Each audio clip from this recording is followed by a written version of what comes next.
அன்பும் நேசமும் பாசமும் கலந்த என் அன்புக்கும் பாசத்துக்கு உரிய நேயர் பெருமக்களுக்கும் அஸ்ட்ரோ சக்தி நிறுவனத்திற்கும் தாழ்மையான பணிவான பாதம் பணிந்து வணங்கி கொண்டு, ஏன்னா பணிவுங்கிறது ரொம்ப வேணும், பணிவு இருந்தால் தான் துணிவு வரும் என்ற உணர்வோடு நேயர் பெருமக்கள் பாதம் பணிந்து வணங்கி, சனீஸ்வரனுடைய கொடுக்க போகும் தண்டிலிருந்து தப்பிக்க இதை நீங்கள் கண்டிப்பாக செய்யணும்.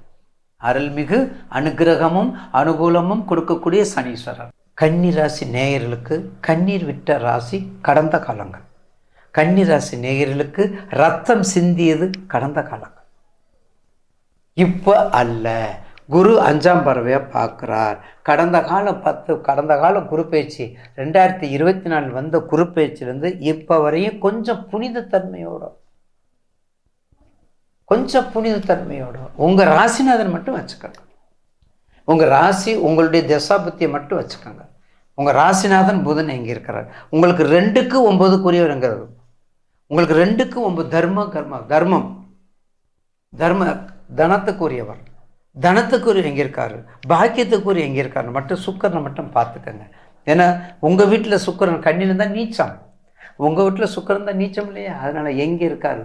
உங்கள் வீட்டுக்கு 7ல் இருந்தால் உச்சம். அப்போ உங்கள் வீட்டில் 7ல் இருந்தால் உச்சம். அப்போ சுக்கிர திசையில் புதன் புத்தி சுகத்தை கொடுக்கும். ஏற்கனவே குரு சாரம், ஏற்கனவே குரு பலம், ஏற்கனவே உங்களுடைய ராசிக்கு சனி எங்கே இருக்காரு? 6ல் இருக்காரு. நல்ல இப்போ நீங்கள் செயல்படுத்தலை, நீங்கள் எப்போதும் செயல்படுத்த முடியாது.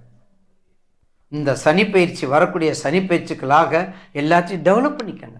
இந்த வரக்கூடிய சனி பயிற்சிக்காக எல்லாம் டெவலப் பண்ணிக்கிட்டா நிச்சயமாக உங்களுக்கு இந்த 2025ஆம் ஆண்டு 29/3 வரக்கூடிய சனி பயிற்சி உங்களுக்கு நிச்சயம் ஒரு மாறுதலை கொடுக்கும்.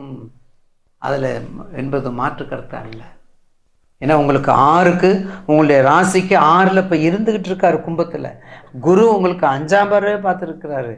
உங்களுக்கு 7ல் ராகு இருக்காரு, உங்களை பார்த்துரு. இது கேது, ராகு கேது உங்கள் வீட்டில் இருக்காரு. இன்னைக்கு இதை விட என்ன தான் கொடுக்கணும்?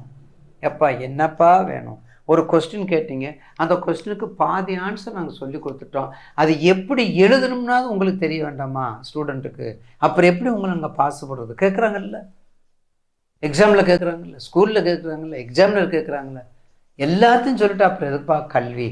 எல்லாத்தையும் சொல்லிட்டு ஏற்கனவேப்பா வாசியாரு இல்லையா? அதே போல் நிச்சயமாக கன்னிராசி நேயர்களுக்கு இந்த ஆண்டு ஒரு சிறப்பான ஆண்டாக இருக்கும். பயப்படாமல் நீங்கள் உங்கள் வேலையை பார்த்து கொண்டு வந்தால் என்ன வழிபாடு? முக்கியமாக நீங்கள் வழிபாடு செய்ய வேண்டியது லட்சுமி நரசிம்மர் வழிபாடு, சக்கரத்தார் வழிபாடு. ஏன்னா கன்னி மூல கணபதி.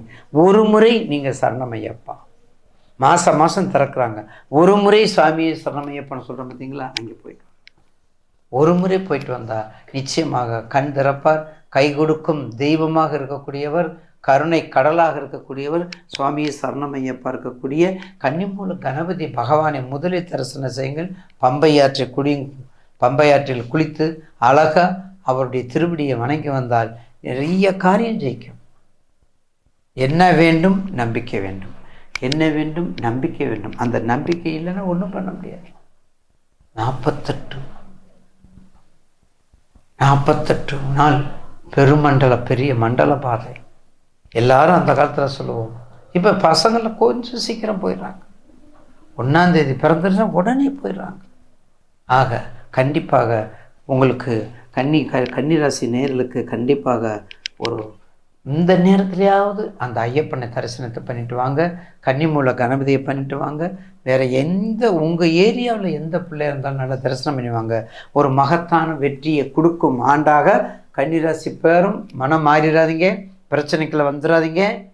தசாபத்தி உங்களுக்கு கன்னிக்கு குரு சம்பந்தப்பட்டது, சந்திரன் சம்பந்தப்பட்டது, ராகு சம்பந்தப்பட்டது மட்டும் தெளிவாக வச்சுக்கிட்டா நிச்சயமாக இதை கண்டிப்பாக இந்த தண்டனையிலிருந்து நீங்கள் தப்பிக்கக்கூடிய நாட்கள் வெகு தூரம் அல்ல.